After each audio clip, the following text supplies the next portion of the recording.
고요한 한밤중 10살 딸아이의 비명이 집 전체를 찢는 듯 울려 퍼졌습니다. 엄마, 너무 아파요. 저는 심장이 바닥으로 곤두박질 치는 것 같았습니다. 딸을 끌어안았을 때 아이의 몸은 얼음장처럼 차가웠고 식은 땀으로 흠뻑 젖어 있었습니다. 응급실로 달려갔고 검사 결과를 본 의사 선생님의 얼굴이 하얗게 질리더니 차가운 목소리로 말했습니다. 지금 당장 경찰에 신고하세요. 과연 그날 밤 제 딸에게는 무슨 일이 있었던 걸까요? 그리고 제가 가장 믿었던 사람들이 숨기고 있던 진실은 무엇이었을까요? 사연 시작하기 전에 무료로 할 수 있는 구독과 좋아요로 응원 부탁드립니다.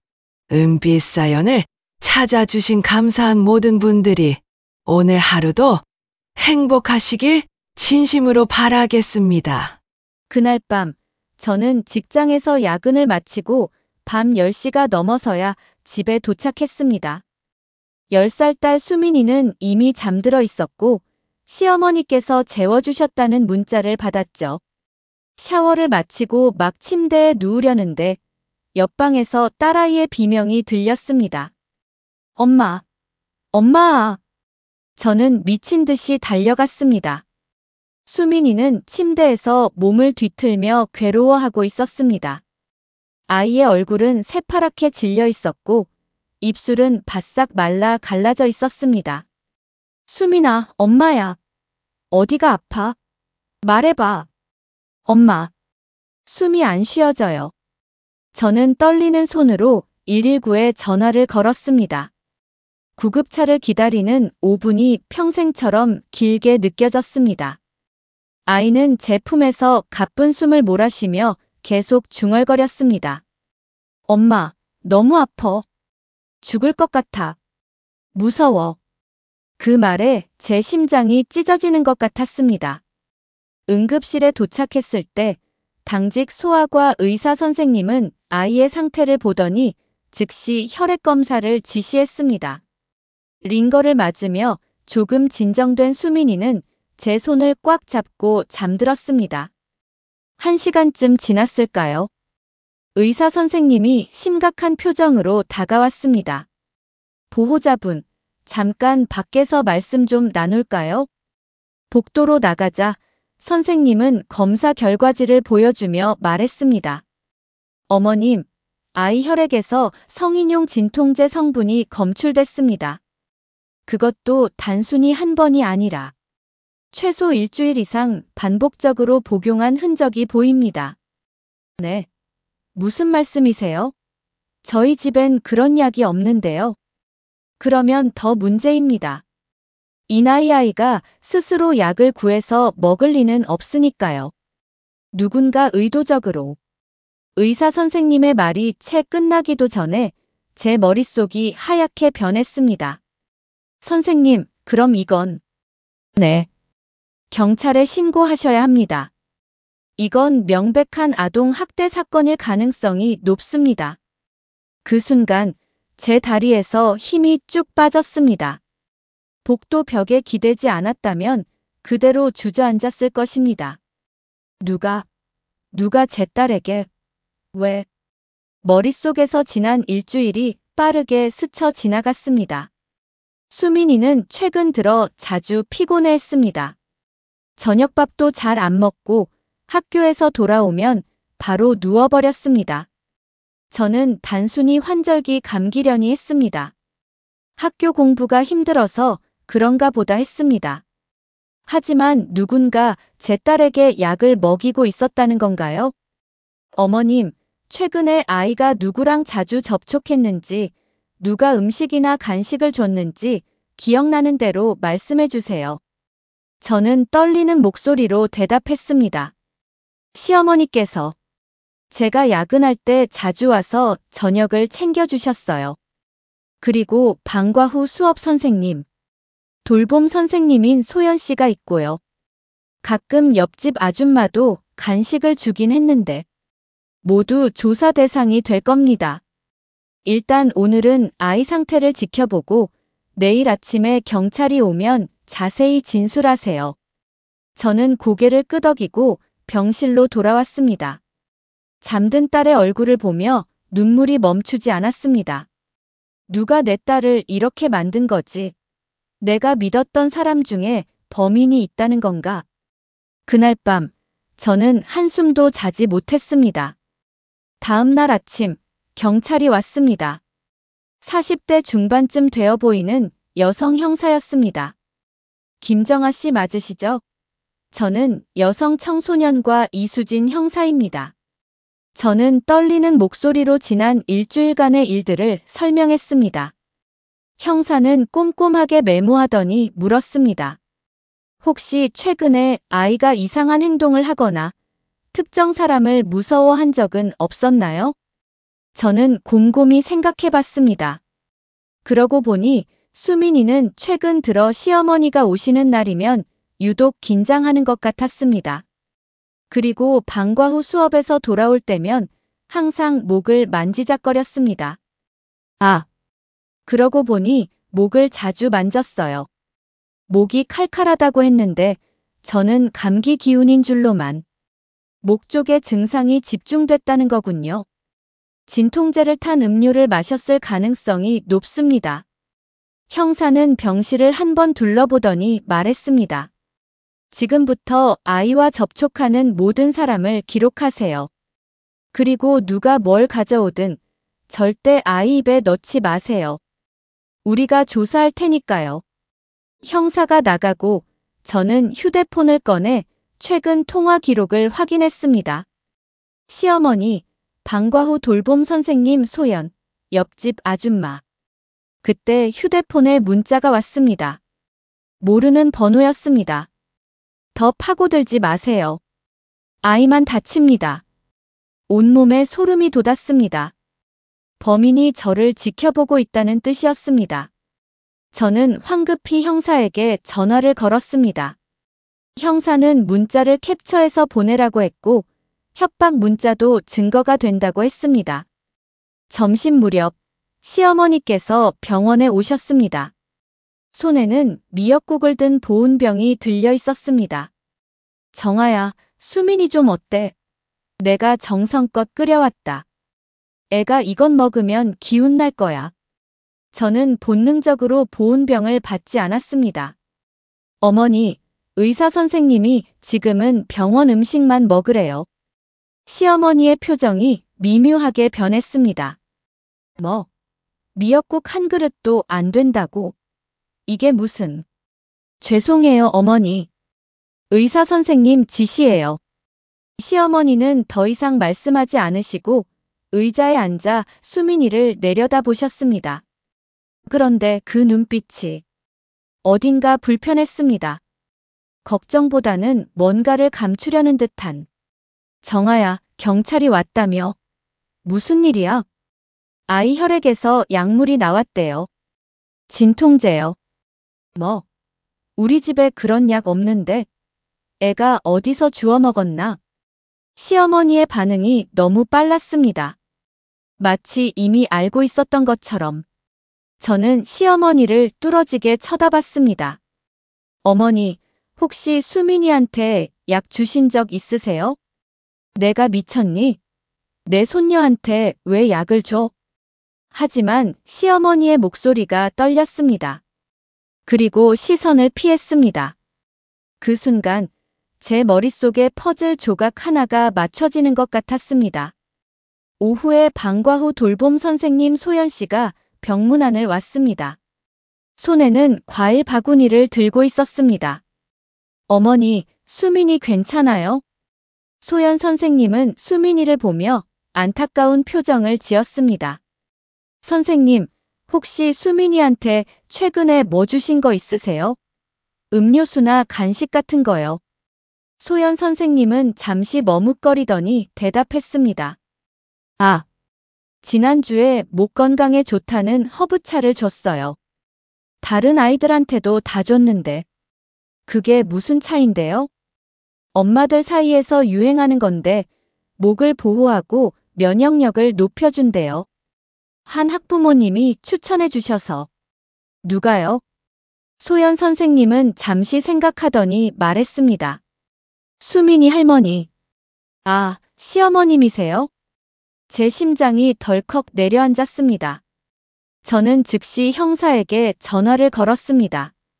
형사님, 시어머니가 방과후 선생님한테 건강차를 추천했대요. 그게 수상해요. 알겠습니다. 바로 그 차를 압수해서 분석해 보겠습니다. 어머님은 절대 티내지 마세요. 전화를 끊고 돌아서는데 시어머니가 바로 뒤에 서 계셨습니다. 누구랑 통화했니? 아, 회사요. 휴가 연장하려고요. 시어머니는 제 눈을 빤히 쳐다보시더니 작게 한숨을 쉬셨습니다. 정아야, 너 나를 의심하는 거니? 무슨 말씀이세요? 내 눈빛 봐라. 내가 날 범인으로 생각하고 있어. 저는 대답하지 못했습니다. 시어머니는 쓸쓸하게 웃으셨습니다. 그래, 의심해. 요즘 세상에 누굴 믿겠니? 하지만 정아야, 난 우리 손녀를 세상에서 제일 사랑한다. 그 말을 남기고 시어머니는 병실을 나가셨습니다. 저는 주저앉아 울었습니다. 시어머니를 의심하고 싶지 않았습니다. 하지만 모든 증거가 시어머니를 가리키고 있었습니다. 저녁 무렵 형사한테서 전화가 왔습니다. 김정아 씨, 분석 결과 나왔습니다. 그 허브차에 진통제가 섞여 있었어요. 누군가 의도적으로 탄 겁니다. 그럼 범인이 아직 단정할 수 없습니다. 시어머님이 직접 탔을 수도 있고 다른 누군가가 시어머님 이름을 이용했을 수도 있으니까요. 그날 밤 저는 수민이가 잠든 뒤 조용히 시어머니 집으로 갔습니다. 열쇠로 문을 열고 들어가서 시어머니 방을 뒤졌습니다. 서랍장 깊숙한 곳에서 작은 노트를 발견했습니다. 펼쳐보니 날짜별로 기록이 적혀 있었습니다. 3월 5일 수민이 목소리가 너무 시끄럽다. 조용히 시켜야 한다. 3월 8일 허브차에 진통제 반알 넣음. 목이 아프면 말을 덜 할 것. 3월 12일 효과가 있다. 아이가 조용해졌다. 손이 떨려서 노트를 떨어뜨릴 뻔했습니다. 시어머니가 정말로. 그때 뒤에서 목소리가 들렸습니다. 그걸 왜 뒤지고 있니? 저는 천천히 돌아섰습니다. 시어머니가 어둠 속에 서 계셨습니다. 어머니, 이게 대체 뭔가요? 시어머니는 한숨을 쉬시며 불을 켰습니다. 앉아라. 이야기해야겠구나. 시어머니는 소파에 앉으셨습니다. 저도 마주 앉았습니다. 정아야, 나는 수민이를 사랑했다. 정말로. 그런데 왜 이런 짓을 하셨어요? 시어머니의 눈에 눈물이 고였습니다. 너는 몰라. 내가 얼마나 조용한 환경에서 자랐는지. 우리 어릴 땐 아이가 시끄럽게 떠들면 매를 맞았어. 여자아이는 조용해야 한다. 목소리 큰 여자는 시집도 못 간다는 말을 듣고 자랐지. 그게 무슨. 수민이를 보면서 너무 답답했어. 저렇게 시끄럽게 떠들면 나중에 어떡하나. 학교에서도 선생님한테 지적받고 친구들한테도 미움받을 텐데. 저는 믿을 수가 없었습니다. 그래서 약을 탄 거예요? 손녀한테? 진통제일 뿐이야. 죽일 약도 아니고. 그냥 목이 좀 아프게 해서 말을 덜 하게 하려고. 그게 학대예요. 어머니, 정신 차리세요. 시어머니는 고개를 저으셨습니다. 난 수민이를 위해서 한 거야. 저 애가 나중에 커서 고생하지 않게. 어머니가 정한 기준으로 아이를 바꾸려고 한 거잖아요. 그게 사랑인가요? 시어머니는 대답하지 못하셨습니다. 저는 노트를 집어들었습니다. 이걸 경찰에 제출할 거예요. 정아야, 제발. 나 감옥 가면 내 남편은 어떡하니? 우리 가족은. 가족이요? 어머니가 우리 딸을 해치면서 무슨 가족이에요? 저는 뒤도 돌아보지 않고 집을 나왔습니다. 다음 날 아침, 형사에게 노트를 전달했습니다. 형사는 심각한 표정으로 말했습니다. 이 정도면 충분한 증거입니다. 시어머님을 조사하겠습니다. 그날 오후, 시어머니가 경찰서로 출석하셨습니다. 남편한테서 전화가 왔습니다. 여보, 엄마가 정말 그런 거야? 남편의 목소리가 떨렸습니다. 응. 노트에 다 적혀 있었어. 세상에. 어떻게? 우리 엄마가. 남편은 울먹였습니다. 저도 눈물이 났습니다. 여보, 미안해. 하지만 난 우리 딸을 선택할 수밖에 없었어. 알아. 당신 잘못 없어. 내가 엄마한테 말할게. 시어머니는 경찰 조사에서 모든 것을 자백하셨습니다. 하지만 끝까지 아이를 위해서라고 주장하셨어요. 형사님은 저를 따로 불러 말했습니다. 김정아 씨, 법적으로는 아동학대죄로 기소될 겁니다. 하지만 시어머님이 정신과 상담을 받고 계시는 것 같습니다. 네. 시어머님 본인도 어린 시절 학대를 받으셨던 것 같아요.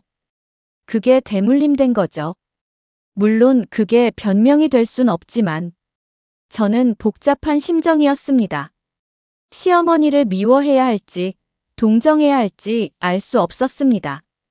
병원으로 돌아왔을 때 남편이 수민이 침대 옆에 앉아 있었습니다. 얼굴이 퉁퉁 부어 있었습니다. 여보. 남편은 저를 보더니 일어나 꽉 껴안았어요. 미안해. 내가 엄마를 제대로 봤어야 하는데. 내가 우리 딸을. 당신 잘못 아니야. 아무도 몰랐어. 우리는 한참을 껴안고 울었습니다. 그날 저녁 수민이가 깼습니다. 아이는 저를 보더니 물었습니다. 엄마, 할머니는요? 저는 어떻게 설명해야 할지 몰라 머뭇거렸습니다. 할머니는 잠깐 못 오셔. 왜요? 할머니가 나한테 이상한 차 준 것 때문이에요?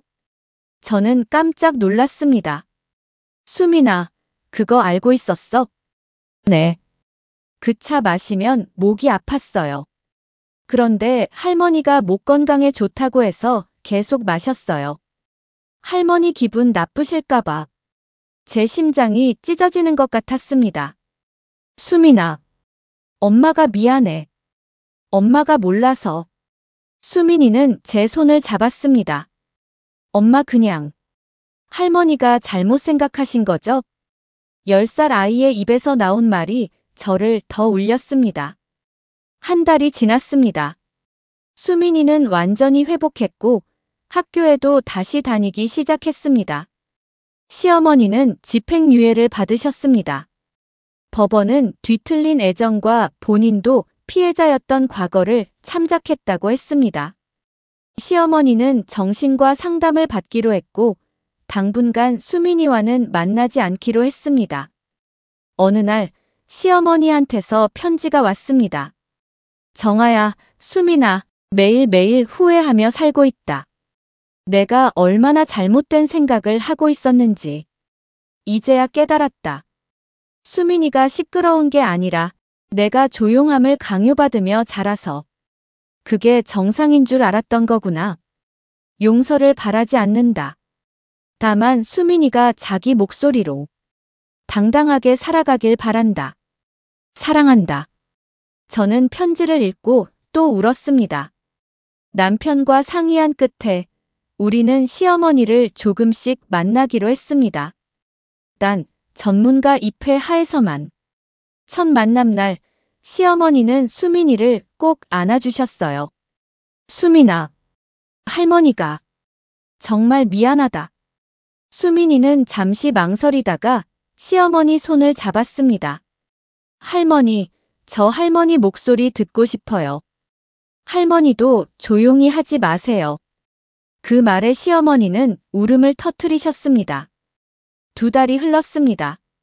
시어머니는 꾸준히 상담을 받으셨고 조금씩 변하고 계셨습니다. 수민이도 밝게 자라고 있었습니다. 목소리도 더 또렷해졌고 자기 의견도 당당히 말하게 됐습니다. 어느 날 수민이가 학교에서 상을 받아왔습니다. 발표 잘하는 어린이상이었습니다. 엄마, 내가 1등 했어요. 수민이는 신나서 뛰어다녔습니다. 시어머니도 함께 계셨는데 예전 같으면 조용히 해라라고 하셨을 텐데 이번엔 달랐습니다. 우리 손녀 정말 대단하구나. 목소리가 얼마나 예쁜지. 시어머니는 눈물을 닦으며 웃으셨습니다. 그날 밤 우리 가족은 함께 식사를 했습니다. 시어머니는 조심스럽게 말씀하셨습니다. 정아야, 정말 고맙다. 나를 포기하지 않아줘서. 어머니, 저도 배웠어요. 용서가 뭔지. 우리는 서로를 보며 웃었습니다. 3개월이 흘렀습니다. 오늘은 수민이 11살 생일입니다. 거실에는 가족들이 모여 있었습니다. 남편, 시어머니, 그리고 저. 우리는 케이크 앞에 둘러앉았습니다. 수민아, 소원 빌어. 수민이는 눈을 감고 조용히 소원을 빌었습니다. 그리고 촛불을 한 번에 후 불어 껐습니다. 수민아, 무슨 소원 빌었어? 남편이 물었습니다. 수민이는 빙긋 웃으며 대답했습니다. 비밀이에요. 하지만 한 가지는 말해줄게요. 우리 가족이 계속 함께 있게 해주세요예요. 시어머니는 손수건으로 눈가를 닦으셨습니다. 저도 눈물이 났습니다. 생일 파티가 끝나고 수민이가 잠든 후 시어머니와 단둘이 차를 마셨습니다. 정아야. 시어머니가 조용히 말씀하셨습니다. 난 평생 목소리 없이 살았어. 내 의견을 말하면 버릇 없다고 했고, 내 감정을 표현하면 예의 없다고 했지. 그래서 나도 모르게 수민이한테 똑같이 하려고 했던 거야. 어머니. 근데 내가 나를 막아줬어. 내가 아니었으면 난 우리 손녀의 목소리까지 빼앗을 뻔했어.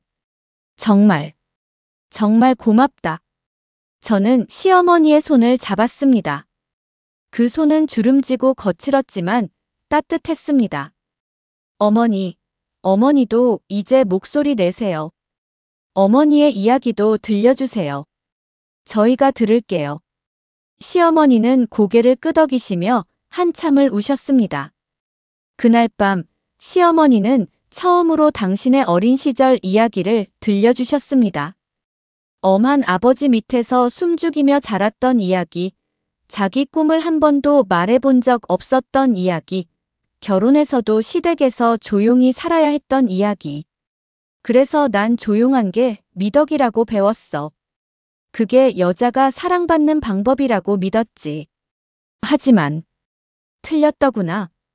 저는 시어머니의 이야기를 들으며 깨달았습니다. 시어머니도 피해자였다는 것을. 그리고 그 피해가 대물림되어 수민이에게까지 이어질 뻔했다는 것을. 어머니, 이제는 끊어야 해요. 이 고리를. 그래. 우리 세대에서 끊어야지. 수민이는 자기 목소리로 당당하게 살아야 해. 우리는 서로를 안았습니다. 며느리와 시어머니가 아니라 같은 상처를 가진 두 여자로서. 다음 날 아침, 저는 수민이를 깨웠습니다. 수민아, 일어나. 엄마랑 할머니랑 같이 갈 데가 있어. 우리는 3명이 함께 상담센터로 갔습니다. 가족치료 프로그램에 등록하기 위해서였습니다. 상담사 선생님이 물었습니다. 오늘 여기 오신 이유가 뭔가요? 시어머니가 먼저 말씀하셨습니다. 제가 손녀에게 잘못을 저질렀습니다. 제 상처를 손녀에게 물려주려고 했어요. 이제 그걸 치유하고 싶습니다. 저도 말했습니다. 저도 배우고 싶어요. 진짜 사랑이 뭔지, 어떻게 아이를 있는 그대로 받아들이는지. 수민이도 말했습니다. 저는 할머니랑 엄마랑 행복하게 함께 살고 싶어요. 상담사 선생님은 미소 지으며 말했습니다. 좋습니다. 우리 함께 시작해 볼까요? 그날부터 우리는 매주 함께 상담을 받았습니다. 쉽지 않았습니다. 때로는 다투기도 했고, 때로는 울기도 했습니다.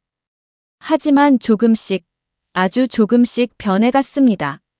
시어머니는 수민이에게 조용히 해라 대신 내 이야기 들려줘라고 말하기 시작하셨습니다.